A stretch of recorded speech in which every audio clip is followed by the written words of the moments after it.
현장을 찾아가는 생생통일 현장입니다. 오늘은 특별한 탈북민 약사 한 분을 만나고 왔습니다. 네, 북한에서 약사로 일하다가 남한에 와서 다시 약학대학을 다녀서 또 약사가 된 열정 가득한 분입니다.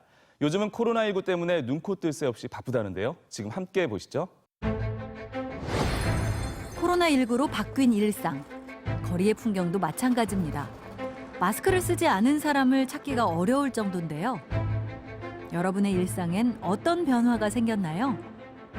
웬만하면 나갔다 돌아오면은 소독제 같은 걸로 손 닦으려고 하고 좀 노력을 하는 것 같아요. 외출을 좀 자제하게 되고 친구들이랑 약속도 있었는데 다 취소되고 좀 못 만나는 것 같아요. 대학이 또 미뤄진다고 하니까 불안한 마음도 있고요. 중학생, 고등학생 되는데요. 학원도 실성적으로는 지금 보내기가 되게 불안하거든요. 경기도에 있는 한 약국의 하루도 예전과는 다릅니다. 네, 약국입니다. 마스크 아직 안 들어왔는데. 네, 약국입니다. 마스크 아직 안 들어왔어요. 마스크 찾는 문의에 응대하는 것이 업무의 대부분을 차지하고요. 약사님 마스크 있어요? 마스크 없어요?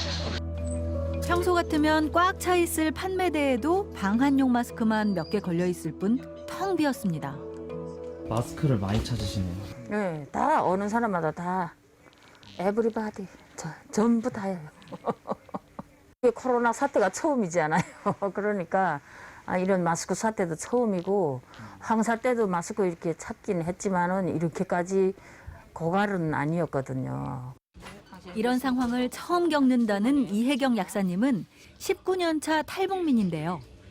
북녘에서도 지금처럼 약사였다고요? 농촌리, 탄강 지역 그 구석구석 다 병원이 있거든요. 그래서 그 탄강 지역 안에 있는 병원에 근무했거든요.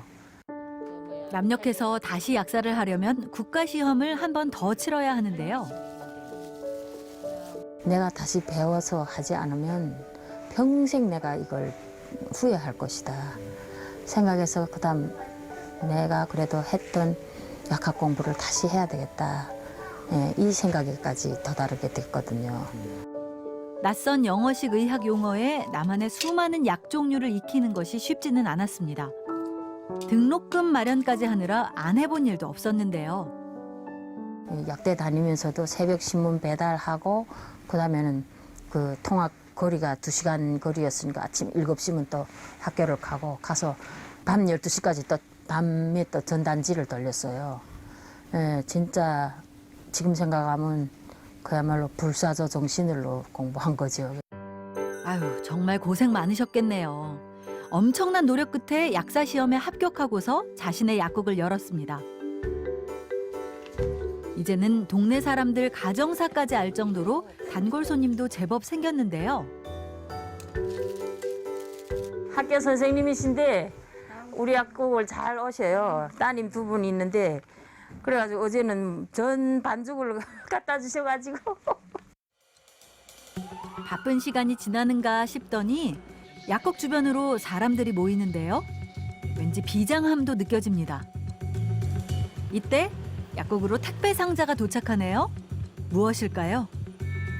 네, 마스크입니다. 정확하게는 정부가 제공하는 공적 마스크인 건데요. 어느새 소식을 듣고 여기저기서 손님들이 몰려듭니다. 하나에 3개씩 들어가 있네. 그러니까 하나만. 하나씩. 한 번밖에 안 돼요. 아니 그래도 한 집에 하나밖에 안 돼요. 신분 확인에 판매 개수까지 확인하느라 정신이 없는데요. 야, 재난도 이런 재난 없어. 3개. 20분 만에 마스크가 들어있던 상자에도 바닥이 보입니다. 그야말로 마스크 구매 전투네요. 마스크요? 마스크 금방 다 나갔어. 금방 다 나왔나요? 3번만 빨리 와도 살 수 있었겠는데. 안녕하세요. 지금의 상황 속에서 북에서 온 이혜경 약사님은 어떤 생각이 들었을까요? 90년도 후반기에 전염병이 여러 가지 정말 말하자면 전염병 백화점이었어요.